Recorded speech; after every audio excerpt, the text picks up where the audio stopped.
Hey guys, it's your girl Chef Shetty, and guess what I'm doing? Cooking. We're making buffalo wings. Well, what I'm going to call them is hot and spicy because they have been soaking. If you can see here, they're kind of red. They've been soaking in my hot pepper mix. I'm going to fry them. If you are going to make a buffalo wing, or a hot and spicy wing where you're soaking your wings in a hot sauce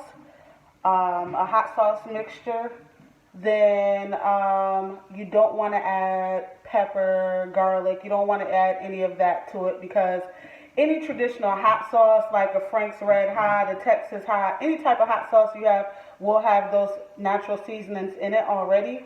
So you just soak that for a while. I would say at least 2 hours. You can do it overnight, but at least 2 hours so that can marinate in there.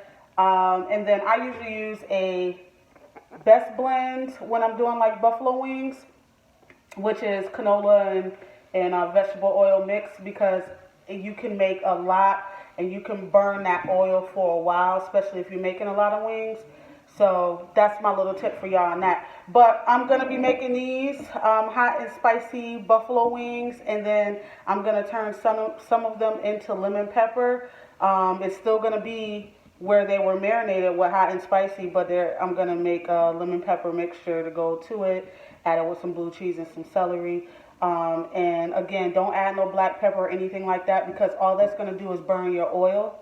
And you already have the hot sauce on there as it is, so you don't want to burn your oil. And that's if you're making any buffalo wing. If you're ever making any type of fried wing without flour, do not add seasoning. Soak them in water for like an hour, salt water for like an hour, drain them, fry them. That's it. It actually retains the size of the buffalo wing. It doesn't shrink it, and it doesn't burn it, so you won't see those black speckles all over your buffalo wings.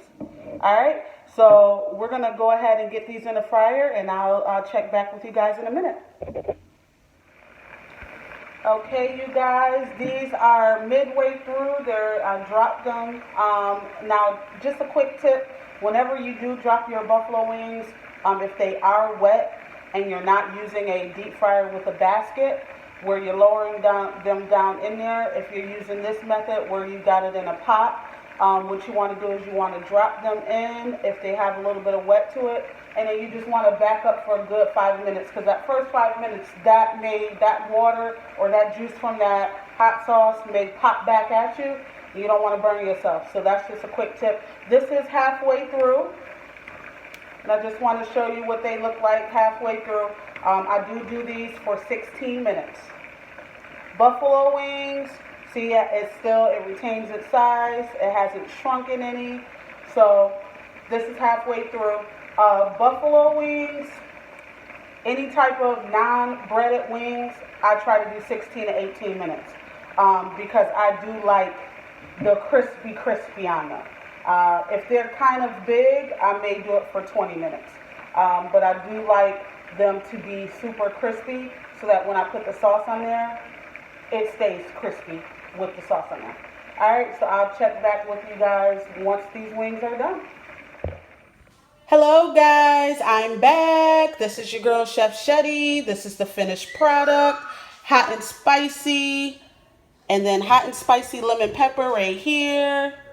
We got blue cheese and we got celery. We're a blue cheese family. Sorry you ranchers out there. We don't do ranch. We do blue cheese. But this is it. So if you guys want any more recipe ideas, I did start my YouTube. It's Cooking with Chef C Bangs. Go ahead and subscribe there.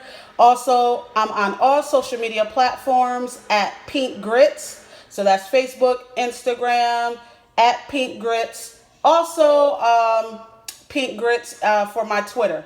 And that's PinkGritz with a Z. All right? So this is your girl, Chef Shetty, and I'm signing out.